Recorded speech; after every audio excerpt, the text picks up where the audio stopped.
Deus seja conosco nesta manhã de domingo, um pouco mais fria. Agradeço as palavras do Fernando, agradeço a Cineia pelo convite. E hoje eu falo na condição de trabalhador aqui do grupo, aqui da casa, que me felicita muito, muito, muito mesmo. E é sempre muito bom falarmos de Espiritismo, principalmente neste momento em que nós nos encontramos. Hoje o nosso tema envolve reencarnação, caminho de evolução. A reencarnação é um tema muito recorrente para nós espíritas, mas é sempre bom nós aprofundarmos cada vez mais. Muitos temas, nós temos um certo conhecimento, só que esse conhecimento às vezes fica num grau superficial. Então, é importante que nós façamos aprofundamentos intelectuais, aprofundamento mental de todo esse conhecimento espírita. Então nós queremos hoje iniciar a nossa fala com um pouquinho da história do livro Memórias de um Suicida. Nós sabemos que o livro ele foi publicado em 1955 pela nossa Federação Brasileira e é um livro bastante singular. Primeiro que ele foi escrito na década de 30. Ali houve um momento, um tempo de maturação das ideias para que o livro viesse a público em 1955. E ele foi escrito por dois espíritos, por meio da médium Ivone do Amaral Pereira. Os dois espíritos, um que narrou a sua própria história, que é o espírito do Camilo Castelo Branco, que ali é colocado como espírito Camilo Botelho, pela própria médium, ela não quis identificar o nome do escritor português. Mas quem fez a adaptação da narrativa aos princípios espíritas foi nada mais nada menos que o espírito de Leon Denis, o grande estudioso da doutrina espírita. Ali, se tivesse uma concorrência, mas não existe, depois de Allan Kardec seria Leon Denis, o grande teórico da doutrina espírita, o francês Leon Denis.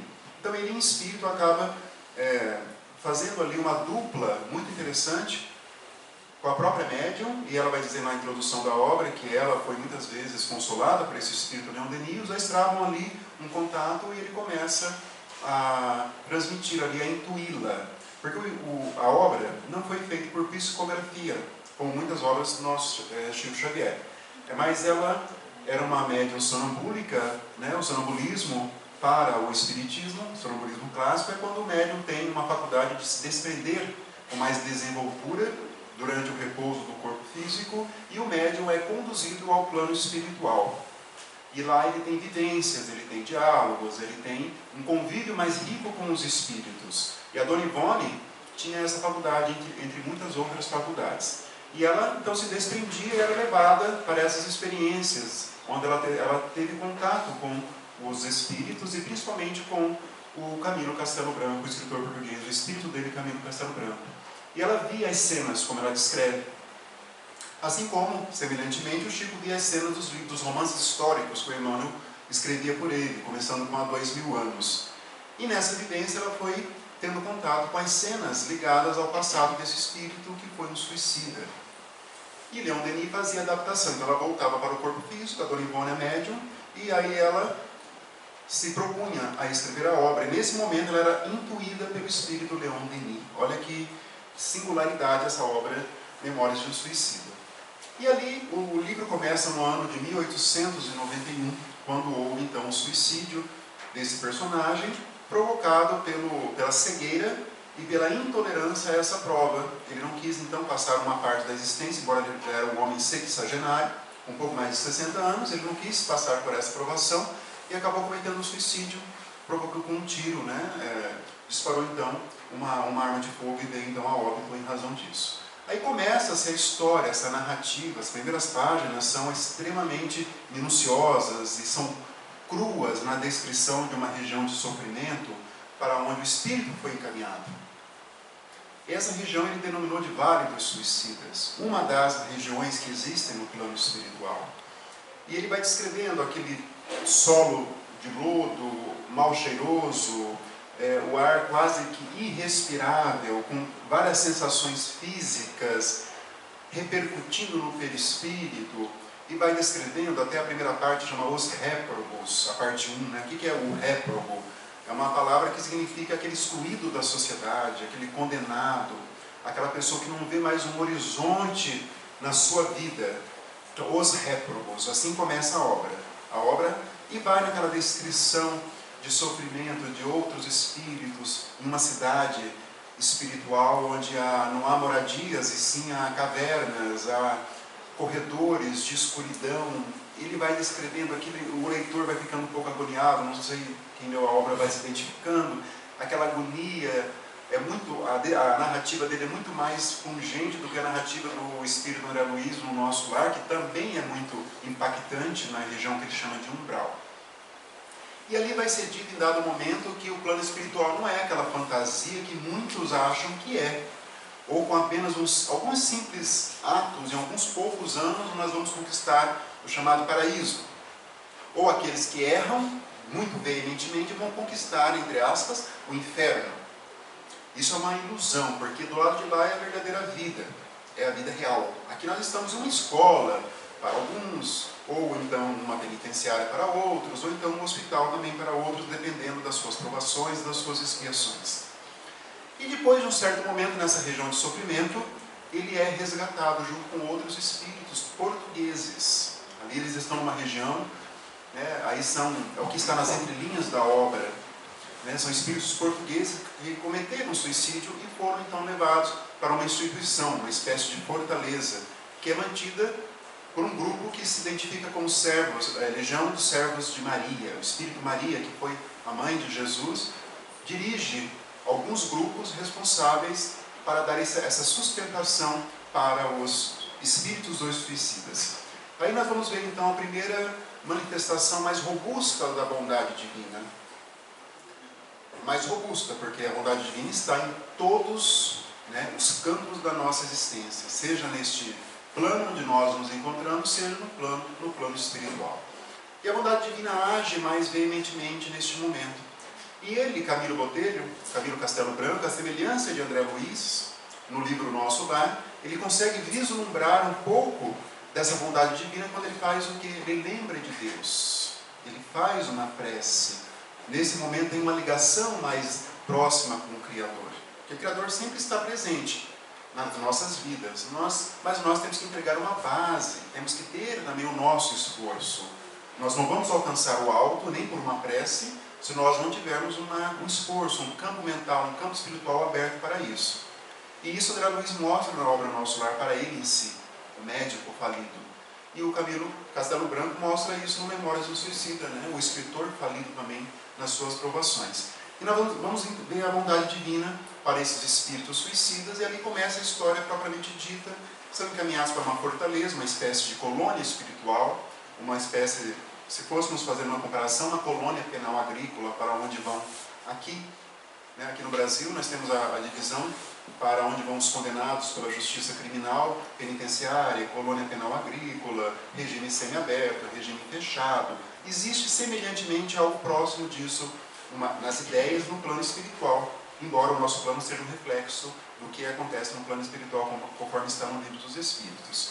E vamos ver então esses espíritos sendo acolhidos por benfeitores, por espíritos que foram médicos. Eles são orientados, vão participando de cursos, de estágios aqui na Crosta, em espírito, participam de reuniões mediúnicas, cada um tem o seu tratamento adequado. Eles vão tendo acesso a uma realidade que até então era desconhecida para eles. Lembrando que o espírito Camilo foi católico enquanto encarnado, assim como André Luiz. Leon Denis era espírita, por isso que ele fez a adaptação, nós falamos agora há pouco no início, da obra para os postulados espíritas. Mas o livro é narrado por uma pessoa que participou então do catolicismo enquanto aqui encarnado. E vamos ver então todo um desdobramento de espíritos benfeitores em favor desses suicidas, que vai ali deixando os suicidas perplexos. Como que nós temos tanto auxílio, tanta ajuda do plano espiritual, daqueles benfeitores, e vão então se iniciando numa preparação para o grande evento que se anuncia para todos eles. E esse evento se chama a próxima reencarnação. Esse é um ponto crucial da reflexão para a nossa fala desta manhã.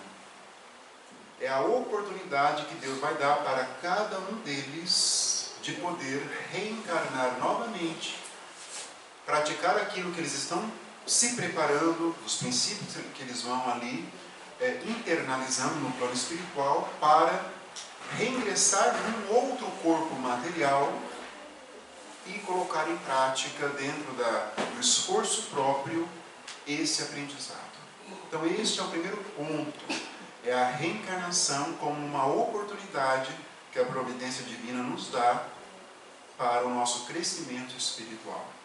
Claro que no campo dos suicidas, eles vão retornar, nós sabemos disso, com algumas limitações físicas, algumas limitações mentais, como sendo um processo de aprendizado da providência divina, né? Ela usa desses processos para o chamamento ao despertamento espiritual desses espíritos. Todos nós temos que enxergar essas provações nesse caráter pedagógico, né? A doutrina espírita é eminentemente pedagógica porque ela nos ensina a um autoburilamento. Então, quando Deus oferta para esses espíritos da reencarnação, nós vamos entrando ali num dos grandes pilares da doutrina espírita. Talvez o tema reencarnação seja um dos ou o mais recorrente na nossa doutrina, no nosso movimento espírita, nas falas dos palestrantes. É muito até relativamente fácil compreender o que é a reencarnação, porque o nome, a denominação é muito fácil, né? Reencarnar é voltar a um corpo, a um outro corpo físico, porque o corpo físico é aquela veste provisória, veste temporária, que nós vamos deixá-la e depois nós vamos aperfeiçoando o corpo, o perispirítico, né? O perispírito, alguns corpo astral na literatura, mas Kardec preferiu a denominação de perispírito. É esse corpo imperecível, é esse que o suicida, quando ele tem um certo despertamento, ele fica perplexo quando ele vê que existe um corpo que não foi destruído pela ação dele. O corpo físico foi destruído pela ação, porém o corpo físico, o corpo perispirítico, o perispírito, ele continua. E é esse corpo que nós temos que aperfeiçoar, e é esse corpo que nós vamos conduzir para toda a nossa eternidade.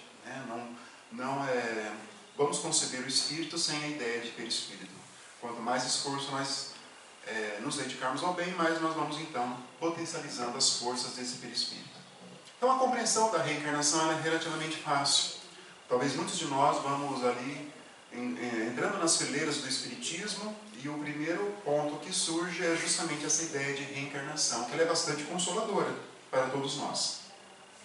Alguns têm muita curiosidade de saber o que foram nas outras reencarnações, mas isso por enquanto é defeso, isso é impedido pela providência divina, salvo algumas exceções. Regra geral, não nos é aberta a possibilidade de termos acesso às nossas encarnações. Isso vai se dar no plano espiritual, a depender das nossas qualidades morais, das nossas qualidades espirituais. Quanto mais nós avançarmos, também nós mais teremos condições de ter acesso a essas informações do passado. Mas, à medida também que vamos compreendendo a reencarnação enquanto teoria, nós vamos percebendo que saber o que fomos ou deixamos de ser é algo bastante secundário dentro da proposta da doutrina espírita, dentro da proposta do Evangelho de Jesus. O próprio Jesus, muitas das doutrinas cristãs se negam a aceitar a reencarnação naquele pressuposto simples de que Jesus não teria falado sobre ela. Só que na verdade Jesus falou, mas falou de uma maneira ainda muito rápida, muito principiológica, porque não era o momento de desenvolver. Jesus falou naquela conversa com Nicodemos, o que é necessário para conquistar o reino de Deus? É necessário que o homem nasça de novo. Lembram da conversa de Nicodemos e Jesus? Depois Jesus falou também de João Batista, que Elias veio, mas eles o mataram. Aí constataram que Jesus falava de João Batista, né? Na figura daquele profeta Elias que encarnou como João Batista. E outras também falas, né? Mas na verdade todo o Evangelho analisado, todo aquele conjunto de valores que Jesus nos legou, as parábolas, todas elas têm um fundo da reencarnação. Todas. Compreender é até relativamente simples a reencarnação, mas o significado mais profundo para as nossas existências, esse significado mais profundo que nós temos que saber colocar em nossas vidas. Kardec ele vai trabalhar ali a partir da questão 167, essa questão da reencarnação.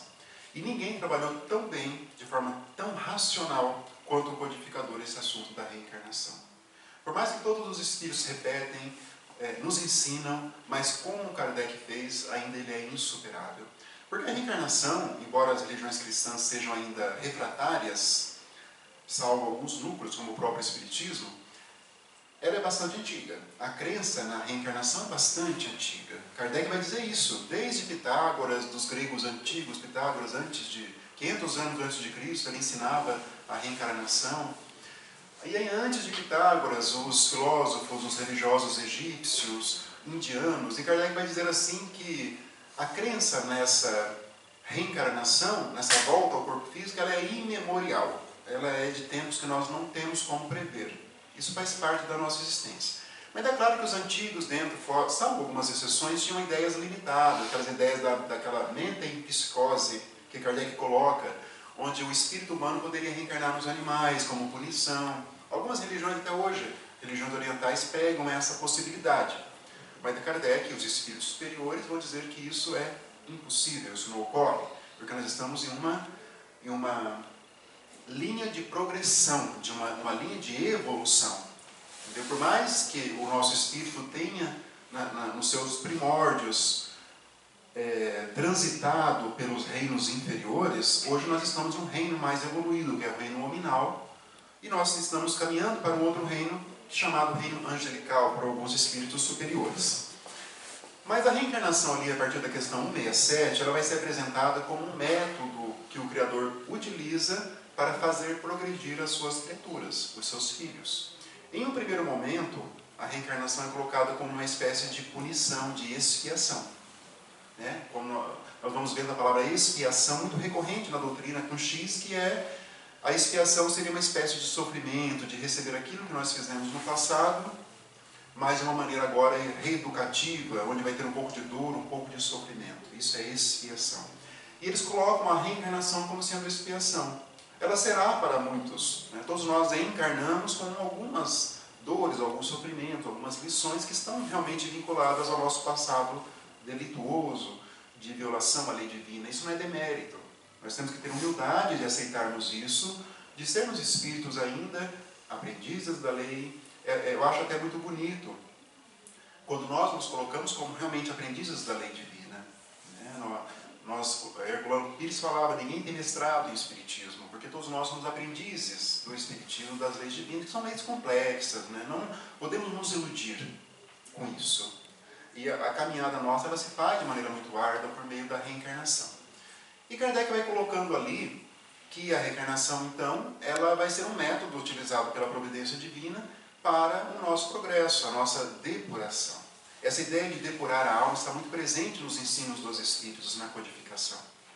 Eles vão a todo momento recorrer a essa ideia, nós temos que depurar a alma, depura quem tem algo de impuro. É isso que está, essa ideia que está ali. Os espíritos superiores são às vezes muito duros na linguagem, duros no sentido muito racionais. Kardec teve esse pensamento. Aí depois Kardec mais adiante, no item 222, salvo engano, lembram que Kardec lia a maioria do livro do conhecimento exposto no livro dos Espíritos é por meio de perguntas e respostas. E alguns ali ele faz um comentário. Em alguns momentos ele para as perguntas, o codificador, e ele vai fazer o comentário. Acontece isso na obra. Um dos grandes comentários que ele faz é justamente sobre a reencarnação.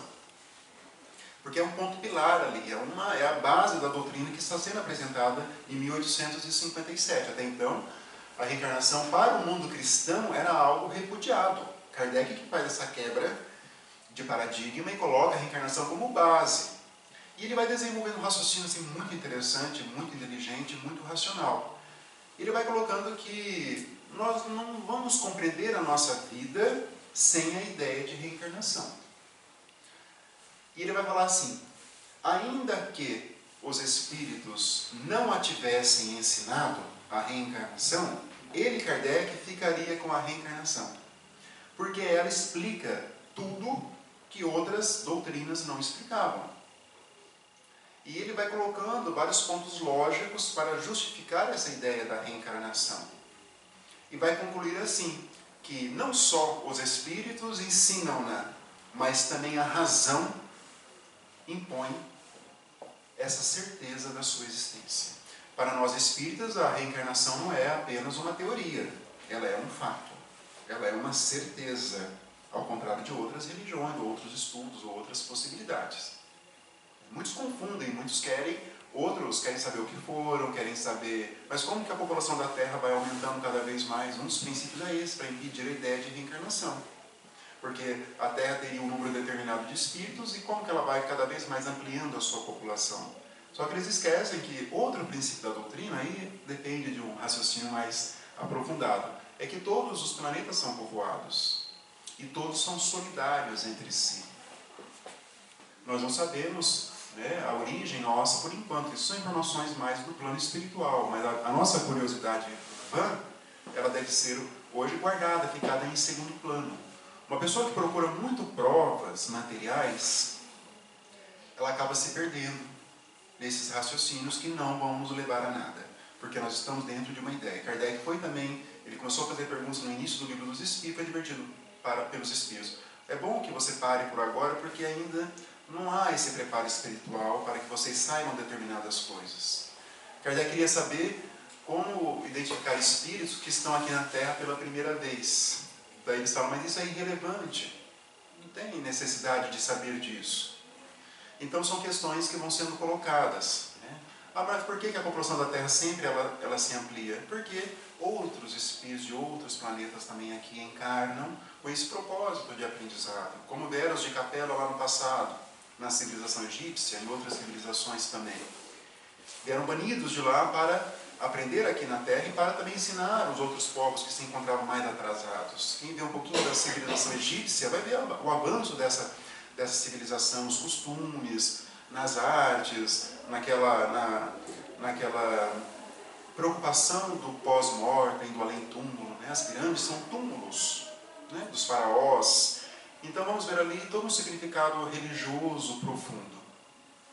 Então a reencarnação é apresentada como esse elemento essencial da nossa existência. Nós vamos compreender algumas anomalias físicas, genéticas, de nascença. Não vamos compreender limitações mentais de alguns indivíduos. Não vamos compreender a diferença profunda da riqueza material e da pobreza, da miséria para alguns. Não vamos compreender as vocações natas de algumas crianças para as artes, para a ciência ou para outro conhecimento humano. Não vamos compreender as vocações que nós temos. Façam cada um de vocês uma análise das vocações, das inclinações, o que chama a atenção. Isso é fruto do nosso histórico espiritual, das nossas encarnações passadas. Esse viés de nos compreendermos do autoconhecimento também passa por essa noção de reencarnação. Isso é um fato. Então todas as nossas inclinações, sejam elas ruins, sejam elas boas, sejam elas viciosas, sejam elas virtuosas, conduzem à existência de muitas vidas passadas. Naquele começo da codificação espírita, Kardec até chegou a perguntar, mas uma encarnação é suficiente para alcançar a perfeição? Porque é o começo ainda do conhecimento que estava sendo jorrado das fontes puras do alto, do plano espiritual. Eles falam, não, uma existência é insuficiente. Kardec vai falar, mesmo que uma pessoa viva 100 anos na virtude, isso é um segundo no plano espiritual. E à medida que vamos evoluindo no conhecimento, a obra do Espírito André Luiz é muito pródiga de exemplos de que ainda nós estamos bem no início do nosso processo evolutivo. Vamos ver ali benfeitores que estão muito à frente nossa, benfeitores que têm uma capacidade de ensinamento, de autodisciplina, que nós ainda estamos engatinhando para compreendermos tudo isso. Então a reencarnação é esse processo, esse aprendizado que Deus vai nos colocando, e sem a ideia dessa reencarnação, nossa vida seria realmente incompreensível. Para quem já tem uma ideia de Deus, da bondade divina, tem que ter alguns pressupostos, né? A bondade divina, imortalidade, conhecimento um pouco mais aperfeiçoado do mundo espiritual, aí nós vamos cair na ideia de reencarnação. Talvez as grandes religiões cristãs, elas não aceitem ainda a reencarnação porque elas têm medo do que isso significa. Porque saber aceitar a reencarnação não é só saber que nós vamos retornar a novos corpos no futuro e que nós já retornamos no passado. Não é só isso. Nós vamos ter acesso à justiça divina, vamos ter acesso a um pouco mais da amplitude da imortalidade. Vamos ter acesso a essas regiões espirituais que circundam aqui o nosso planeta. Vamos ter acesso às categorias espirituais dos nossos espíritos. Quem trabalha em uma reunião mediúnica em âmbito espírita vê ali um desfile de almas e de categorias espirituais, desde as almas sofredoras até os benfeitores que se comunicam para transmitirem os seus conhecimentos, para relembrarem aquilo que nós já temos acesso por meio das nossas obras, do nosso conhecimento. É claro que a nossa vivência, por mais que nós tenhamos conhecimento de tudo isso, mas ela se faz na pujança de uma vida, da nossa vida concreta. A reencarnação ela sim é um processo de aprendizado, mas o aprendizado requer essa vivência, requer que nós coloquemos em prática. Os espíritos suicidas, por exemplo, passam por uma longa preparação para a sua encarnação seguinte. Mas lá eles são atendidos por benfeitores, são tutelados por espíritos que estão logo à frente. Eles têm acesso ao conhecimento mais amplo, têm acesso a algumas das suas encarnações passadas, alguns fatos que o conduziram àquela maneira. O espírito Camilo Castelo Branco vai saber por que ele ficou cego. E ele não suportou essa prova. Mas, lá, vamos dizer, é um momento ainda de um estudo mais tutelado, tem tutores. Mas quando nós encarnamos aqui, claro que nós teremos auxílio, mas esse auxílio é um pouquinho mais discreto. Aqui nós atuamos com o nosso livre-arbítrio mais bem desenvolvido, o nosso livre-arbítrio mais bem exercido. Aqui é o campo da prova, é o campo mesmo. É como a analogia de uma escola que o professor ensina durante um bimestre, depois no final tem a prova que é só o aluno ali com o seu conhecimento. De forma semelhante acontece conosco. Nós vamos evoluir significativamente por meio da reencarnação. E Kardec vai fazer essa pergunta específica na questão 167, no Livro dos Espíritos. Mas como se dá essa transformação? Aí eles vão responder, a transformação vem sim pelo esforço do Espírito, mas principalmente pela reencarnação. Vou repetir essa ideia. Mas para nós espíritas, o saber a reencarnação não é um fator de si só de progresso espiritual. Por isso que a nossa fala de hoje nós colocamos como título Reencarnação, caminho de evolução. Aí surge essa questão da evolução, casando-se, conectando-se com a noção de progresso, com a noção de reencarnação. A reencarnação por si só é um saber teórico. Ela começa a produzir efeitos para o nosso bem, quando nós vamos internalizando essas questões e vamos, então, adaptando a nossa existência a todos esses princípios que nós temos tido acesso por meio da doutrina espírita. A ideia de reencarnacionismo, ela vai estar ali alimentando um combustível para a ideia de evolução. A evolução é o caminho que nós vamos colocando para nós mesmos dentro de uma trilha de progresso. Existe um plano divino, eu acho muito bonita essa denominação que os Espíritos nos ensinam. Existe um plano divino de evolução, que nós temos que descobrir por esforço próprio e temos que trilhar esse caminho. Os Espíritos benfeitores não vão ingressar na nossa vida interferindo no nosso livre-arbítrio. Por mais que vão nos conduzindo, dependendo da nossa facilidade de ofertar no campo espiritual, ou vamos também sofrendo as interferências negativas de outros espíritos que ainda o nosso passado fala mais alto. Ninguém vai reencarnar unicamente para fazer uma encarnação sem problemas, sem expiações, sem provações. Isso não vai acontecer, sem uma dose de sofrimento. O nosso planeta hoje ainda passa por uma pandemia, ainda abalou as estruturas do planeta, abalou as estruturas. As nossas estruturas psicológicas foram abaladas de acordo, cada um. Alguns parentes, eu tive parente que desencarnou com 32 anos de idade, em razão da Covid. Então tudo isso foi trazendo novos pensamentos e uma nova forma. Eu costumo falar, eu particularmente, comecei a vislumbrar mais essa época de regeneração que os Espíritos nos ensinam pelas obras, desde sempre, isso está desde Kardec, mas eu comecei a visualizar mais agora com realmente essa transformação que o planeta vem passando. Nos chamou a atenção para quem enxerga um pouco mais além essa questão da Covid nas nossas vidas, do que isso representa. Nós falamos aqui já numa fala passada aqui nessa casa mesmo, que Deus encaminha esses infortúnios, esses sofrimentos, quando nós não estamos progredindo dentro de um plano adequado. Isso está também no Livro dos Espíritos. Aí vem os terremotos, vem, por exemplo, outros fenômenos naturais que se abalam. Hoje o Hemisfério Norte passa por uma onda de calor sem precedentes, nós estamos aqui no frio. Tudo isso vem nos chamando a atenção quando nós encaramos o planeta de uma maneira mais aprofundada, como uma escola mesmo, e que nós estamos aqui dentro de uma ideia de progresso espiritual. E essa evolução ela vai surgir então como uma ideia de conexão com a ideia de reencarnação. Todos nós estamos aqui progredindo, estamos aqui num grau de evolução. Como que nós vamos fazer uma evolução em uma encarnação única, uma única vida? Se existisse uma única vida, os nossos espíritos teriam sido criados quando? A partir da concepção. Mas se isso existisse, se isso fosse uma verdade, todos os acontecimentos da vida que nós já nos referimos colidiriam com essa ideia de Deus justo, de Deus bom.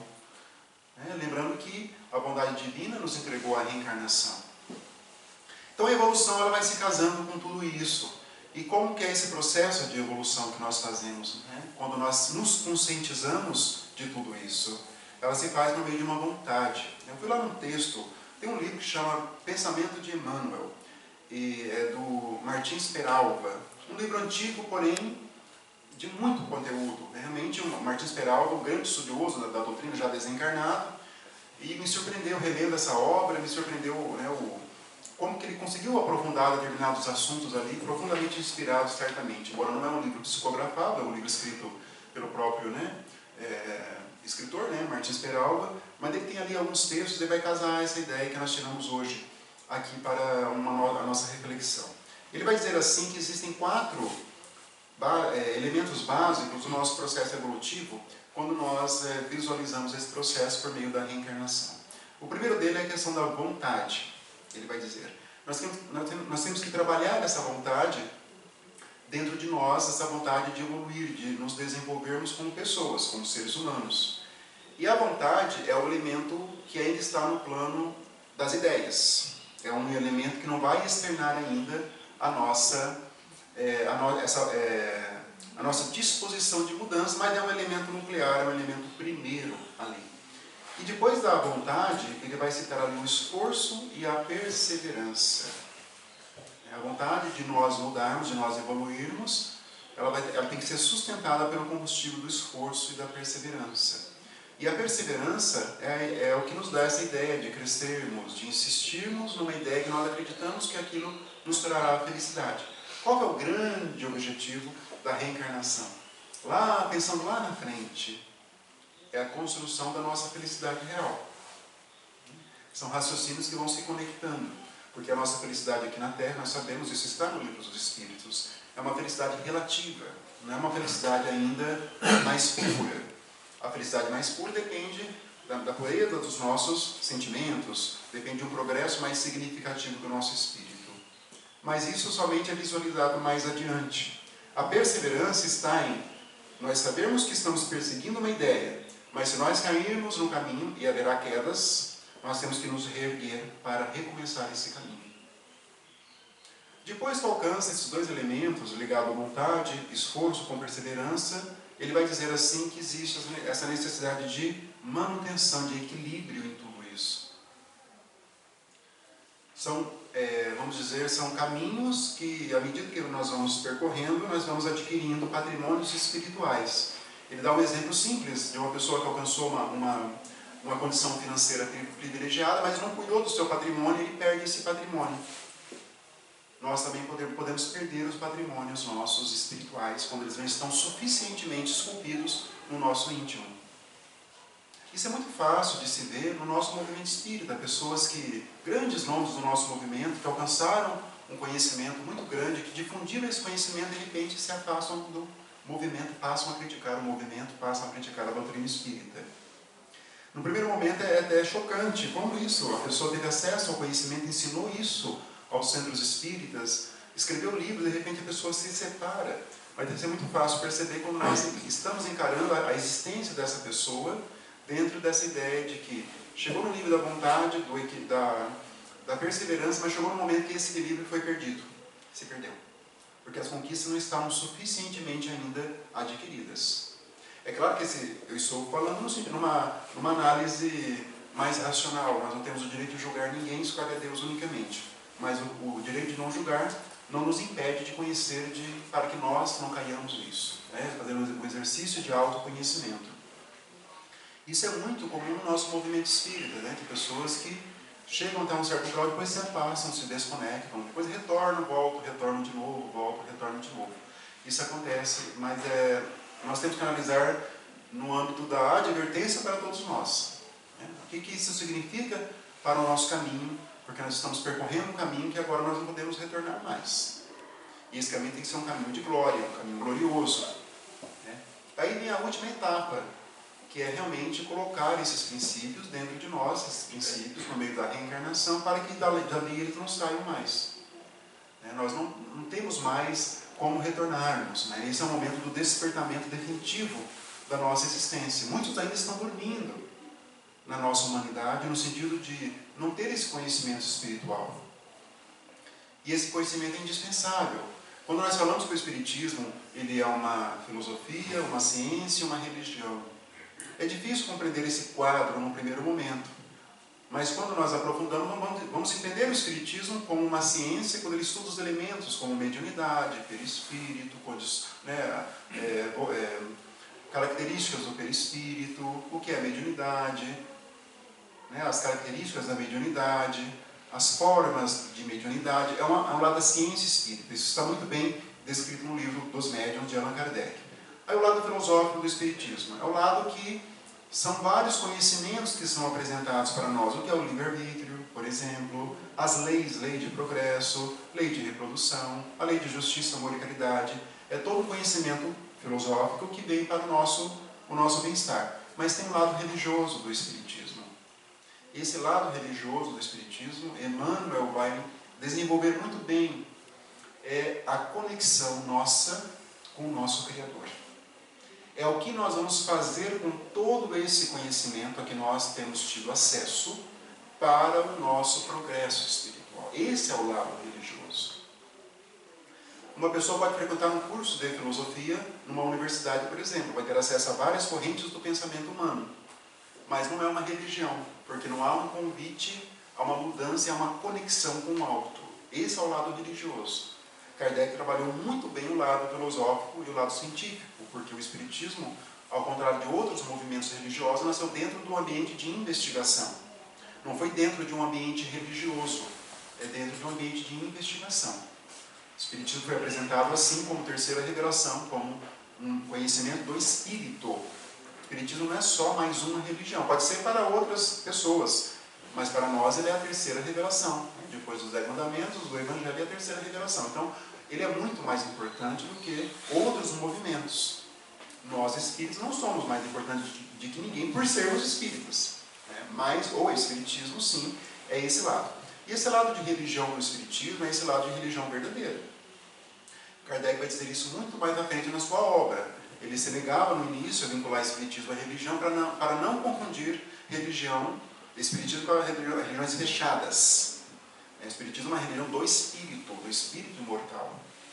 É uma religião que vai nos conduzindo sempre para o alto.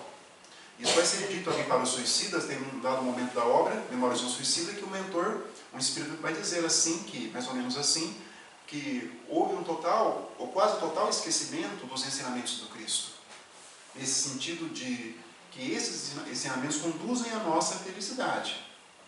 Nós podemos procurar aí em outros movimentos, em outras lições, são caminhos, são caminhos. Mas o núcleo da felicidade, para quem quer realmente seguir a felicidade, vai dizer ali, o Espírito benfeitor está em seguir os ensinamentos do Cristo, que agora o Espiritismo vem então nos renovar, vem nos encaminhar para esses patamares muito mais significativos. Martins Peral vai dizer assim, que quem vê a neve numa montanha de longe, só ver a neve não significa que nós estamos ali próximos. Ele fala que nós temos que percorrer para alcançarmos o cume, nós temos que percorrer a pé até alcançarmos lá. Dentro dessa ideia de esforço. Eu acho que todos nós vamos nos identificando com essa fala. Hoje nós enxergamos algumas verdades, um pouco mais à frente. Penso que todo mundo tenha esse pensamento. Mas a caminhada até essas verdades ainda ela se faz com muito sacrifício. Com muitas quedas e muitas subidas. Quedas e subidas ainda. Um dia nós vamos só subir. As quedas vão ficar no nosso passado. Então o Espiritismo ele é a grande doutrina que vem nos apresentar todo esse conhecimento, que vem nos entregar o conhecimento da reencarnação de uma maneira muito sólida, de uma maneira muito muito bem delineada e muito racional. Quem ler ali o pensamento do codificador exposto nesse item 222 do Livro dos Espíritos, vai ver um pensamento que até hoje é realmente irretocável quanto à reencarnação.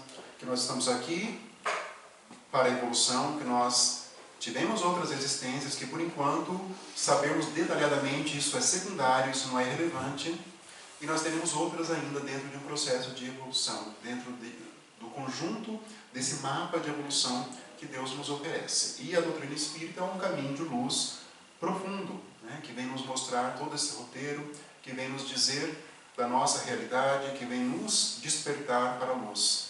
Joana de Ângeles vai nos lembrar, naquele texto dela no livro Após a Tempestade, tem um último texto dela, que diz Novos Obreiros do Senhor, que esse é o momento do despertamento, né? Luz ou treva, e nós temos que ter esse despertamento para essa realidade. Nós temos que não só conhecermos a reencarnação enquanto um conhecimento teórico espírita, mas conhecer a reencarnação como esse caminho de evolução que a providência divina nos oferece.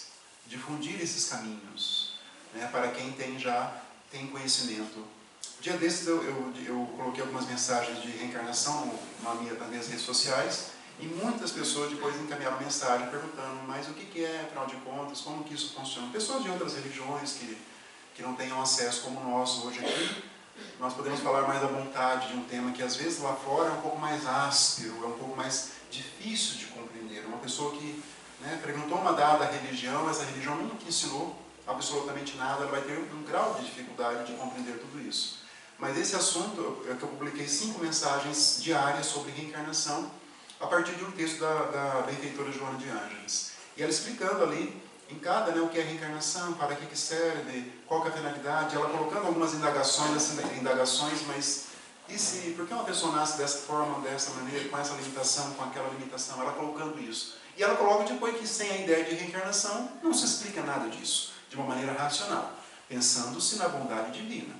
Quem é uma pessoa ateia, que não acredita, daí ela vai falar que isso é fruto do corpo físico, do organismo, e que realmente não há como explicar. Mas quem tem a ideia de Deus, aí não tem como. Então várias pessoas ali procuraram saber o que é reencarnação, encaminhando mensagens em particular. Daí eu percebi o interesse que as pessoas têm.